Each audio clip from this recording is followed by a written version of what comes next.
ಕೊಪ್ಪಳ ನಗರಕ್ಕೆ ಹೊಂದಿಕೊಂಡಿರುವ ಬಲ್ದೋಟ ಕಬ್ಬಿಣ ಉತ್ಪಾದನಾ ಕಾರ್ಖಾನೆ ತನ್ನ ಸಾವಿರ ಎಕರೆ ಭೂಮಿಯಲ್ಲಿ ಕಾರ್ಖಾನೆಯನ್ನ ವಿಸ್ತರಣೆಗೆ ಮುಂದಾಗಿದೆ. ಈ ಒಂದು ಕಾರ್ಖಾನೆ ವಿಸ್ತರಣೆಯನ್ನ ವಿರೋಧಿಸಿ ಈಗ ಇವತ್ತು ಕೊಪ್ಪಳ ಬಂದ್ಗೆ ಕರೆ ನೀಡಲಾಗಿದೆ. ಕಾರ್ಖಾನೆಯನ್ನ ವಿಸ್ತರಣೆ ಮಾಡೋದ್ರಿಂದ ಕಾರ್ಖಾನೆಯ ಧೂಳು ಇಡೀ ಕೊಪ್ಪಳ ನಗರವನ್ನ ಆವರಿಸಿ ಇಡೀ ಕೊಪ್ಪಳದ ನಗರ ಜನರಿಗೆ ಸಾಕಷ್ಟು ತೊಂದರೆ ಆಗ್ತಾ ಇದೆ. ಈ ಒಂದು ಕಾರಣಕ್ಕೆ ಇವತ್ತು ಕೊಪ್ಪಳ ಬಂದ್ ಕರೆ ನೀಡಿದ ಹಿನ್ನೆಲೆಯಲ್ಲಿ ಬೆಳಗ್ಗೆಯಿಂದನೂ ಕೂಡ ಕೊಪ್ಪಳ ಅಕ್ಷರಶಃ ಸ್ತಬ್ಧವಾಗಿದೆ ಅಂತಾನೆ ಹೇಳ್ಬೋದು. ಈಗಾಗಲೇ ಒಂದು ಹೋಟೆಲ್ ಮಾಲೀಕರ ಸಂಘ ಇರಬಹುದು ಮತ್ತು ಪೆಟ್ರೋಲ್ ಬಂಕ್ ಗಳ ಮಾಲೀಕರ ಸಂಘ ಸೇರಿದಂತೆ ಸುಮಾರು 100ಕ್ಕೂ ಹೆಚ್ಚು ಸಂಘಟನೆಗಳು ಈಗಾಗಲೇ ಕೊಪ್ಪಳ ಬಂದ್ ಕರೆಗೆ ಒಂದು ಬೆಂಬಲವನ್ನು ವ್ಯಕ್ತಪಡಿಸಿವೆ. ಈ ಒಂದು ಹಿನ್ನೆಲೆಯಲ್ಲಿ ಬೆಳಗ್ಗೆ 6 ಗಂಟೆಯಿಂದನೂ ಕೂಡ ಕೊಪ್ಪಳದಲ್ಲಿ ಯಾವುದೇ ಅಂಗಡಿ ಮುಗ್ಗಟ್ಟುಗಳು ತೆಗೆದಿಲ್ಲ. ಮೊಬೈಲ್ ಅಂಗಡಿಗಳಿರ್ಬೋದು, ಹೋಟೆಲ್ಗಳಿರ್ಬೋದು, ಬೇರೆ ಯಾವುದೇ ವ್ಯಾಪಾರ ವಹಿವಾಟುಗಳು ಸಂಪೂರ್ಣವಾಗಿ ಬಂದ್ ಆಗಿವೆ ಅಂತಾನೆ ಹೇಳ್ಬೋದು. ಆಟೋ ಚಾಲಕರು ಕೂಡ ಒಂದು ತಮ್ಮ ಬೆಂಬಲವನ್ನು ವ್ಯಕ್ತಪಡಿಸಿದ್ದಾರೆ. ಈ ಒಂದು ಹಿನ್ನೆಲೆಯಲ್ಲಿ ಸಾಕಷ್ಟು ಪ್ರಮಾಣದಲ್ಲಿ ಆಟೋ ಒಂದು ಸಂಚಾರ ಇಲ್ಲ, ಅಲ್ಲೊಂದು ಇಲ್ಲೊಂದು ಆಟೋಗಳು ಮಾತ್ರ ಓಡಾಡ್ತಿದೆ.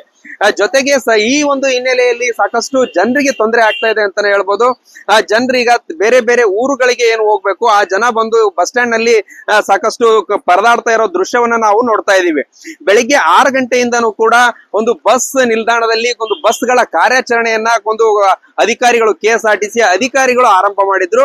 ಆದ್ರೆ ಒಂದು ಹೋರಾಟಗಾರರು ಒಂದು ಬಂದ್ಗೆ ಕರೆ ನೀಡಿರ್ತಕ್ಕಂತ ಸಂಘಟನೆಗಳು ನೇರವಾಗಿ ಬಸ್ ನಿಲ್ದಾಣ ಇರ್ಬೋದು ಮತ್ತು ಬಸ್ ಡಿಪೋಕ್ಕೆ ನುಗ್ಗುವ ಮೂಲಕ ಅಧಿಕಾರಿಗಳಿಗೆ ಎಚ್ಚರವನ್ನು ಕೊಟ್ಟಿದ್ದಾರೆ. ಇದು ಒಂದು ನಮ್ಮ ಹೋರಾಟ ಇಡೀ ಒಂದು ಕೊಪ್ಪಳ ನಗರದ ಜನರು ಇರ್ಬೋದು, ಎಲ್ಲರ ಒಂದು ಆರೋಗ್ಯದ ಹಿತದೃಷ್ಟಿಯಿಂದ ಇದು ಸಾಕಷ್ಟು ಇಂಪಾರ್ಟೆಂಟ್ ಆಗಿರೋದ್ರಿಂದ ಬಂದ್ಗೆ ಬೆಂಬಲವಾಗಿ ನೀವು ಕಾರ್ಯಾಚರಣೆ ಸ್ಟಾಪ್ ಮಾಡಬೇಕು ಅನ್ನುವ ಒಂದು ಎಚ್ಚರಿಕೆಯನ್ನ ಒಂದು ಅಧಿಕಾರಿಗಳು ನೀಡಿದ್ರು. ಈ ಒಂದು ಹಿನ್ನೆಲೆಯಲ್ಲಿ ಸದ್ಯಕ್ಕೆ ಬಸ್ ಸಂಚಾರವನ್ನ ಸಂಪೂರ್ಣವಾಗಿ ಸ್ಥಗಿತ ಮಾಡಿರೋದ್ರಿಂದ ಪ್ರಯಾಣಿಕರು ಒಂದು ಬಸ್ ನಿಲ್ದಾಣದ ಮುಂದೆ ನಿಂತು ಪರದಾಡ್ತಾ ಇರುವ ದೃಶ್ಯವನ್ನು ನಾವು ನೋಡಬಹುದು.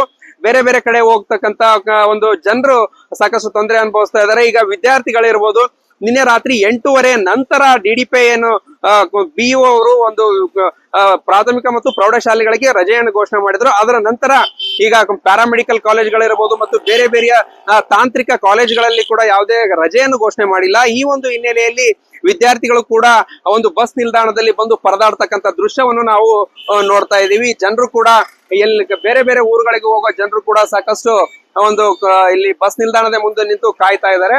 ಇದಿಷ್ಟು ಒಂದು ಕೊಪ್ಪಳದ ಬಂದ್ ಹಿನ್ನೆಲೆಯಲ್ಲಿ ಇರ್ತಕ್ಕಂತ ಸದ್ಯದ ಅಪ್ಡೇಟ್. ಕೊಪ್ಪಳದಲ್ಲಿ ಏನು ಬಲ್ದೋಟ ಕಾರ್ಖಾನೆ ತನ್ನ ಘಟಕನ ವಿಸ್ತರಣೆ ಮಾಡೋದ್ರಿಂದ ಆ ಒಂದು ಧೂಳು ಕೊಪ್ಪಳದ ಇಡೀ ನಗರವನ್ನ ಮುತ್ಕೊಂಡು ಆರೋಗ್ಯ ಸಮಸ್ಯೆಗಳು ಉಂಟಾಗೋದ್ರಿಂದ ಒಂದು ಕಾರ್ಖಾನೆಯ ವಿಸ್ತರಣೆಯನ್ನ ಇಲ್ಲಿನ ಜನ ವಿರೋಧಿಸ್ತಾ ಇದ್ದಾರೆ. ಶರಣಬಸವ ಹುಲಿಯದರ್, ವಿಶ್ವವಾಣಿ ಟಿವಿ, ಕೊಪ್ಪಳ.